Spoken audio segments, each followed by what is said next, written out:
Hello' everyone, সকলোক স্বাগতম জনাইছোঁ আমাৰ অন্য এটি ক্লাছলৈ। বন্ধুসকল, আমি অসমীয়া সাহিত্য আৰু সাহিত্যিকসকলৰ বিষয়ে আলোচনা কৰি আছিলোঁ। তাৰ আজি পাৰ্ট 3 হয়। ইতিমধ্যে আমি আদি ঐতিহাসিক যুগ আৰু মধ্যযুগৰ অসমীয়া সাহিত্যৰ বিষয়ে আলোচনা কৰিছোঁ। যদি তোমালোকে আগৰ ক্লাছখিনি নাই চোৱা, ডেছক্ৰিপশ্যনত ক্লাছৰ লিংক দিয়া আছে। সকলোক অনুৰোধ কৰিছোঁ এবাৰ ক্লাছখিনি চোৱাৰ বাবে। তেনেহ'লে দেৰি নকৰি আৰম্ভ কৰোঁ আজিৰ ক্লাছটো। আজি বিশেষকৈ আমি জোনাকী যুগৰ অসমীয়া সাহিত্যৰ বিষয়ে আলোচনা কৰিম। আধুনিক অসমীয়া সাহিত্যৰ পৰৱৰ্তী যুগ হ'ল জোনাকী যুগ বা ৰোমান্টিক যুগ। অসমীয়া সাহিত্যৰ যি অৰুণোদয় যুগৰ ফলত অসমীয়া সাহিত্যৰ এটা বাট প্ৰদৰ্শক হিচাপে প্ৰকাশ পাইছিল, সেই বাটটো আগুৱাই লৈ যোৱাৰ ক্ষেত্ৰত জোনাকী যুগ বা ৰোমান্টিক যুগে এক গুৰুত্বপূৰ্ণ ভূমিকা পালন কৰিছিল। সেই সময়ত কেইজনমান পণ্ডিতে পাশ্চাত্য সাহিত্যৰ প্ৰতি আকৰ্ষিত হৈ অসমীয়া সাহিত্যত তাৰে ভাৱধাৰাৰে কিছুমান ৰচনা কৰি গৈছিল, যি ৰচনাই অসমীয়া সাহিত্য জোনাকী যুগ বা ৰোমান্টিক যুগৰ আৰম্ভণি কৰিছিল। এই যুগে অসমীয়া সাহিত্যৰ এক অন্যতম বিকাশ কঢ়িয়াই আনিছিল। আমি বিশেষকৈ আজিৰ ক্লাছত তিনিজন অসমীয়া সাহিত্যিকৰ বিষয়ে আলোচনা কৰিম। তেওঁলোকৰ অবিহনে অসমীয়া সাহিত্য আধৰুৱা হয়। এই তিনিজন হ'ল চন্দ্ৰকুমাৰ আগৰৱালা, লক্ষ্মীনাথ বেজবৰুৱা আৰু হেমচন্দ্ৰ গোস্বামী। আজিৰ প্ৰথমটো কুৱেশ্যন, কোন চনত জোনাকী আলোচনীখনৰ প্ৰকাশ পাইছিল? অপশ্যন 4টাৰ ভিতৰত উত্তৰ হ'ব 1889 চনত জোনাকী আলোচনীখন প্ৰকাশ পাইছিল। যিদৰে অসমীয়া সাহিত্যত অৰুণোদয় আলোচনীয়ে এক প্ৰভাৱ বিস্তাৰ কৰিছিল, একেদৰে জোনাকী আলোচনীয়ে অসমীয়া সাহিত্যত এক অন্যতম প্ৰভাৱ বিস্তাৰ কৰিছিল। অৰুণোদয়ে যিদৰে মিছনাৰীসকলৰ প্ৰভাৱ দেখিবলৈ পোৱা গৈছিল, কিন্তু জোনাকী যুগত অসমীয়া সাহিত্যিকসকলৰ এটা প্ৰভাৱ দেখিবলৈ পোৱা গৈছিল। আৰু জোনাকী আলোচনীখনত ধৰ্মৰ ফালৰ পৰা অলপ পৃথক আছিল। যিখিনি এক্সপ্লেইন কৰি যাম সেইখিনি মনত ৰখাৰ চেষ্টা কৰিবা, যিহেতু এক্সামত ইয়াৰ বাহিৰেও যদি কিবা কুৱেশ্যন আহে তোমালোকে কুৱেশ্যনটো এৰি নাহা। কাৰণ এটা কম্পিটিটিভ এক্সামত 1 মাৰ্কৰ ইম্পৰ্টেণ্ট বহু বেছি। এক্সামত কুৱেশ্যন আহে যদি জোনাকী আলোচনীখন কোন তাৰিখে প্ৰকাশ পাইছিল, উত্তৰ হ'ব 9 ফেব্ৰুৱাৰী 1889 চনত জোনাকী আলোচনীখন প্ৰথম প্ৰকাশ পাইছিল। কুৱেশ্যন যদি আহে জোনাকী আলোচনীখন ক'ৰ পৰা প্ৰথম প্ৰকাশিত হৈছিল, উত্তৰ হ'ব কলিকতাৰ পৰা। কুৱেশ্যন নম্বৰ 2, জোনাকী আলোচনীখনৰ সম্পাদক কোন আছিল? অপশ্যন 4টাৰ ভিতৰত উত্তৰ হ'ব চন্দ্ৰকুমাৰ আগৰৱালাদেৱ আছিল জোনাকী আলোচনীখনৰ প্ৰথম সম্পাদক। বহুবাৰ এক্সামত এই কুৱেশ্যন আহিছে, ইম্পৰ্টেণ্ট হয়। ইয়াৰ লগত দুটা পইণ্ট আছে আৰু সেই দুটা পইণ্ট আমি চাই লওঁ। জোনাকী আলোচনীখন কলিকতাৰ পৰা প্ৰকাশিত হৈছিল আৰু এই আলোচনীখন 1889 চনৰ পৰা 1903 চনলৈকে জোনাকী আলোচনীখন চলিছিল। এক্সামত কুৱেশ্যন আহিব পাৰে জোনাকী আলোচনীখন কোন চনত বন্ধ হৈছিল, উত্তৰ হ'ব 1903 চনত জোনাকী আলোচনীখন বন্ধ হৈছিল। কুৱেশ্যন নম্বৰ 3, অসমীয়া ভাষা উন্নতি সাধনী সভাৰ মুখপত্ৰখনৰ নাম কি আছিল? অপশ্যন 4টাৰ ভিতৰত উত্তৰ হ'ব জোনাকী। জোনাকী আছিল অসমীয়া ভাষা উন্নতি সাধনী সভাৰ মুখপত্ৰ। কোন চনত অ-ভা-ও-খাৰ গঠন কৰা হৈছিল? ইম্পৰ্টেণ্ট কুৱেশ্যন হয়, আমি পঢ়িব লাগিব, যিহেতু জোনাকীৰ আৰম্ভণি অ-ভা-ও-খাৰ পৰা হৈছে। তাৰ বিষয়ে এইটো জানিব লাগিব, অ-ভা-ও-খাৰ গঠন কোন চনত কৰা হৈছিল? উত্তৰ হ'ব 1888 চনত অ বা উশাৰ গঠন কৰা হৈছিল। ইয়াৰে এবছৰ পাছত জোনাকী আলোচনীৰ আৰম্ভণি হৈছিল।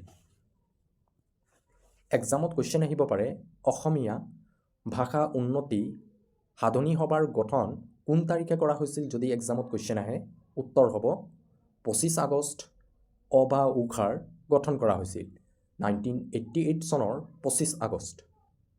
এক্সামত আন এটা কুৱেশ্যন আহে, অ বা উশাৰ প্ৰথম সভাপতি কোন আছিল? প্ৰথম সভাপতি আছিল শিৱৰাম শৰ্মা বৰদলৈ। বহুবাৰ এক্সামত কুৱেশ্যন আহিছে, ইম্পৰ্টেণ্ট হয়, নোট কৰি যাবা। কুৱেশ্যন নম্বৰ 5, তলৰ কোনজন কবিক জোনাকী যুগৰ ঘাই কবি বুলি অভিহিত কৰা হয়?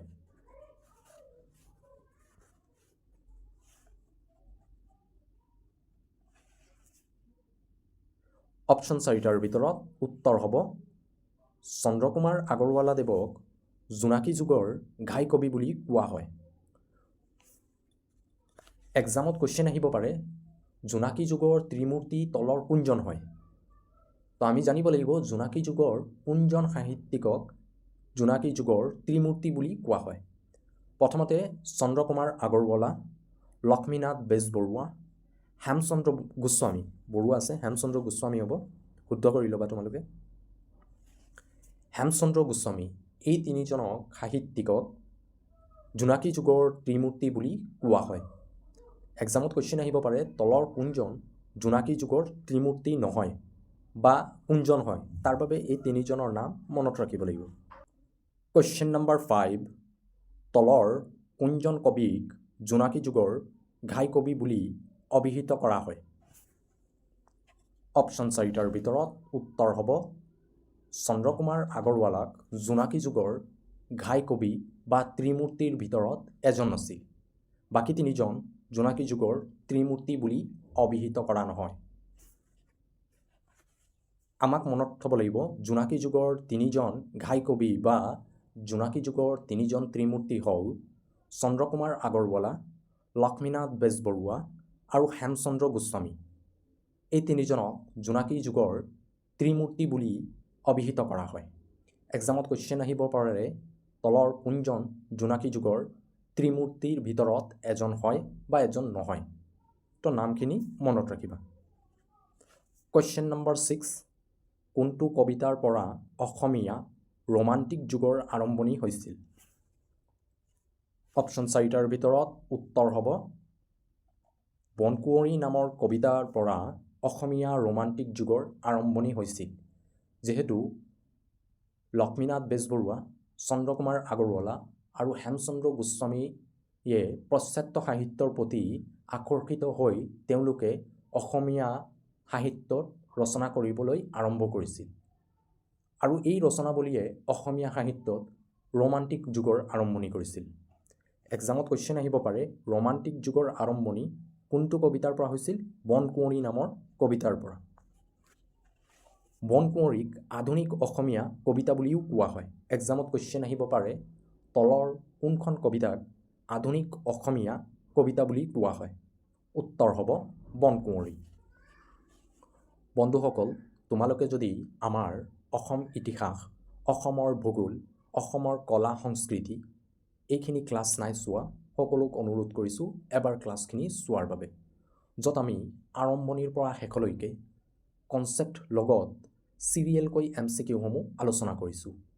যিখিনি MCQ আলোচনা কৰিছোঁ, এইখিনি MCQ অসমৰ প্ৰায়সমূহ প্ৰতিযোগিতামূলক পৰীক্ষাৰ পৰা লোৱা হৈছে। তাৰ বাবে এই MCQখিনি ইম্পৰ্টেণ্ট হয়। যিসকলে নাই চোৱা সকলোক অনুৰোধ কৰিছোঁ এবাৰ ক্লাছখিনি চোৱাৰ বাবে। ইয়াৰ উপৰিও যদি তোমালোকে MCQ মক টেষ্ট হিচাপে প্ৰেক্টিছ কৰিব বিচাৰিছা, প্ৰেক্টিছ ছেট হিচাপৰ কুৱেশ্যন দিয়া আছে, আলোচনা কৰিব পাৰা।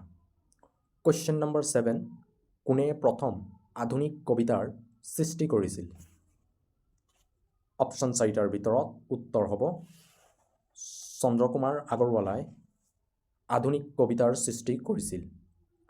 এক্সামত কুৱেশ্যন আহিব পাৰে, বনকুঁৱৰী নামৰ আধুনিক কবিতাৰ ৰচনা কোনে কৰিছিল? চন্দ্ৰকুমাৰ আগৰৱালা। চন্দ্ৰকুমাৰ আগৰৱালাৰ ছদ্ম নামটো কি হয়? বহুবাৰ এক্সামত আহিছে, উত্তৰ হ'ব প্ৰতিমাৰ খনিকৰ। ইম্পৰ্টেণ্ট হয়, বহুবাৰ এক্সামত আহিছে।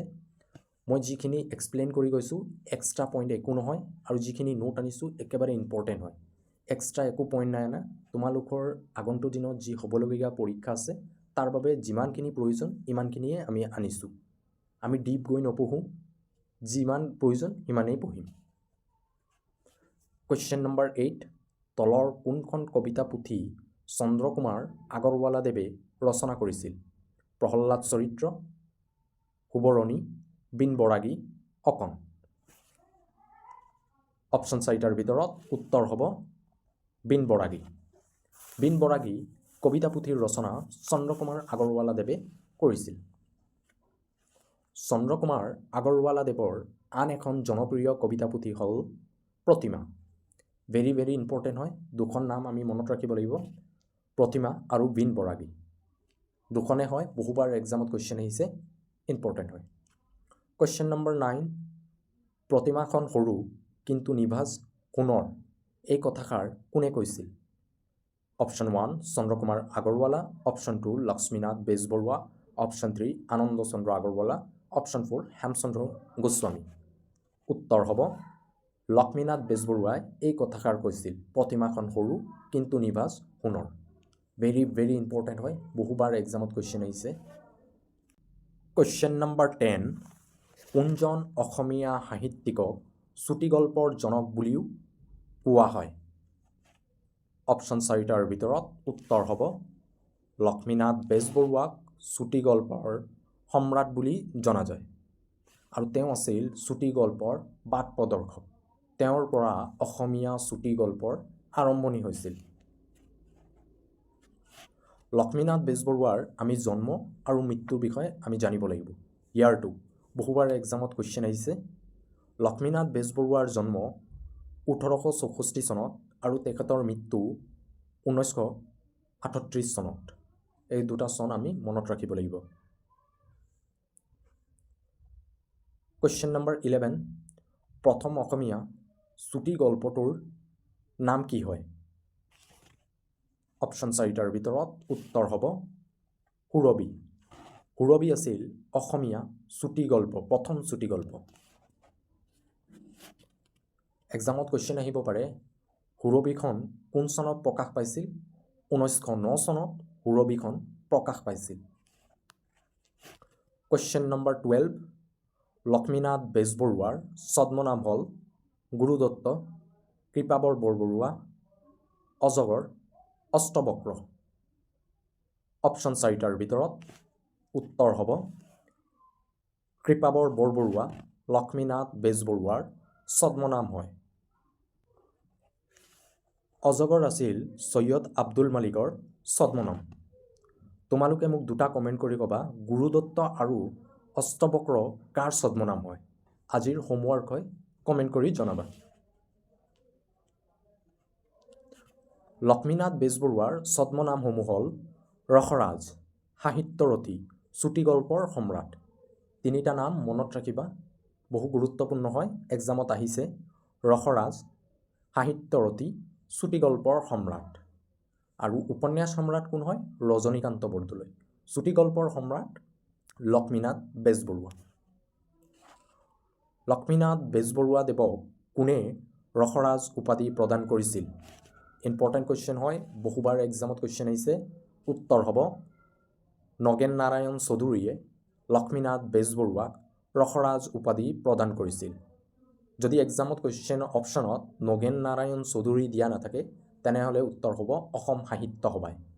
তেওঁ আছিল অসম সাহিত্য সভাৰ সভাপতি। সেই সময়ত তেওঁক লক্ষ্মীনাথ বেজবৰুৱাক ৰসৰাজ উপাধি প্ৰদান কৰিছিল। যদি ৰাইটাৰৰ নাম দিয়া নাথাকে, সংগঠনৰ নাম দিয়া থাকে, তেনেহ'লে উত্তৰ হ'ব অসম সাহিত্য সভা। অসম সাহিত্য সভাৰ গঠন 1917 চনত হৈছিল। প্ৰথম আছিল সভাপতি পদ্মনাথ গোহাঁই বৰুৱা। ক'ত গঠন কৰা হৈছিল? যোৰহাটত। অসম সাহিত্য সভাৰ প্ৰথম অধিৱেশন শিৱসাগৰত হৈছিল। নেক্সট কুৱেশ্যন, কুৱেশ্যন নম্বৰ 14, তলৰ কোনটো কবিতাৰ লক্ষ্মীনাথ বেজবৰুৱাৰ দ্বাৰা সৃষ্টি কৰিছিল? অপশ্যন 4টাৰ ভিতৰত উত্তৰ হ'ব প্ৰিয়তমা। প্ৰিয়তমা কবিতাটোৰ ৰচনা লক্ষ্মীনাথ বেজবৰুৱাই কৰিছিল? ভেৰি ভেৰি ইম্পৰ্টেণ্ট কুৱেশ্যন হয়, ষ্টাৰ মাৰ্ক কৰি নোট কৰি লোৱা।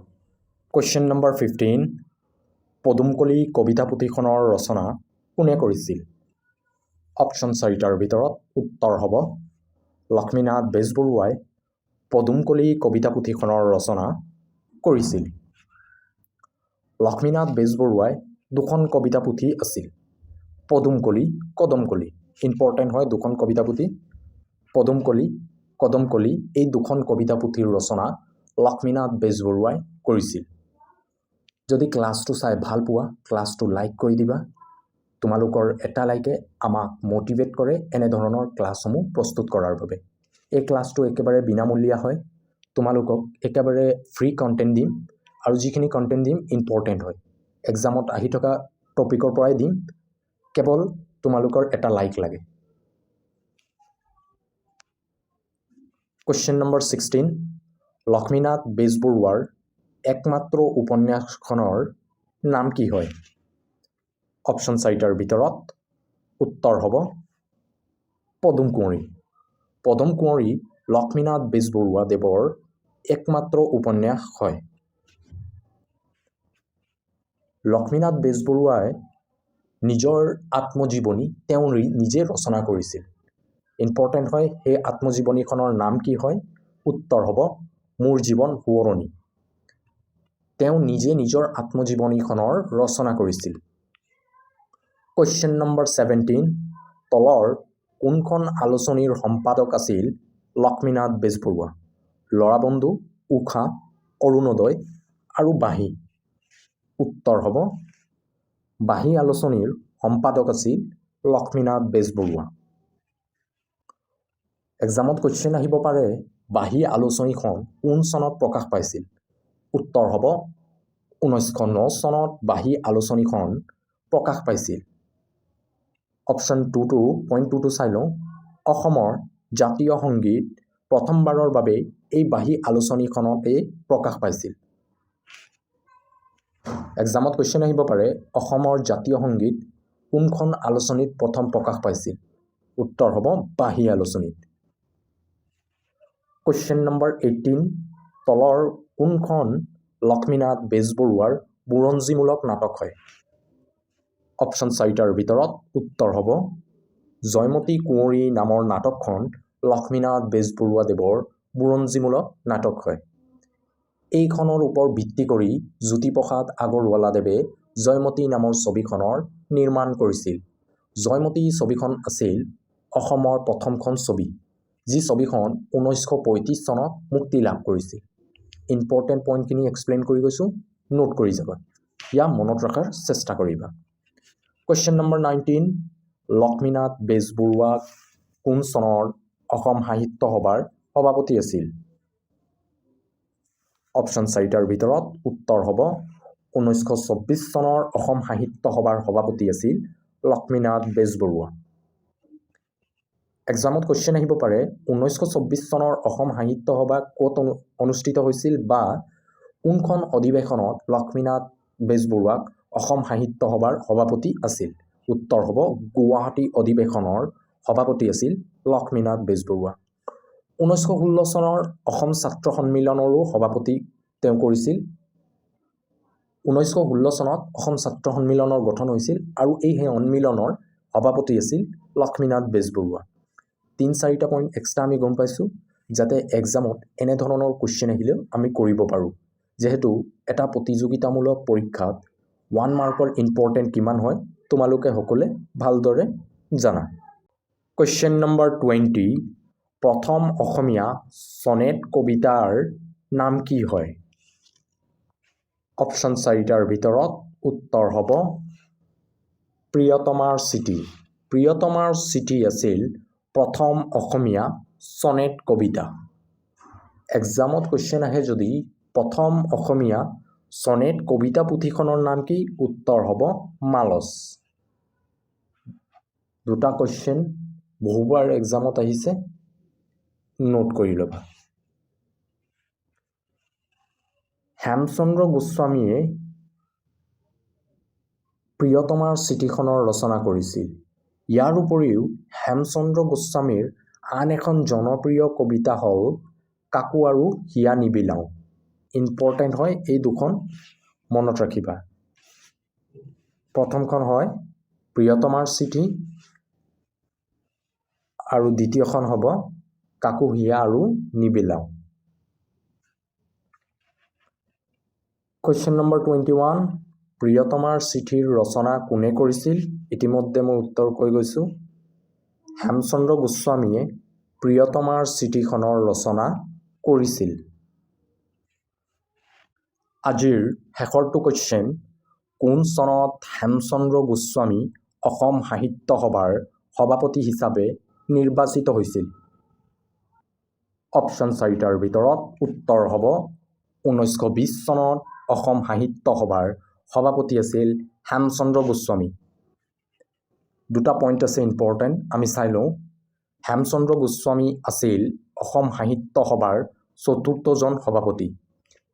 এক্সামত কুৱেশ্যন আহিব পাৰে অসম সাহিত্য সভাৰ 4ৰ্থজন সভাপতি কোন আছিল? হেমচন্দ্ৰ গোস্বামী।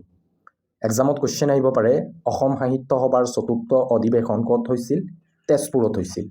ইয়াক কুৱেশ্যন আহিব পাৰে কোনখন অধিৱেশনত হেমচন্দ্ৰ গোস্বামী অসম সাহিত্য সভাৰ সভাপতি হিচাপে নিৰ্বাচিত হৈছিল?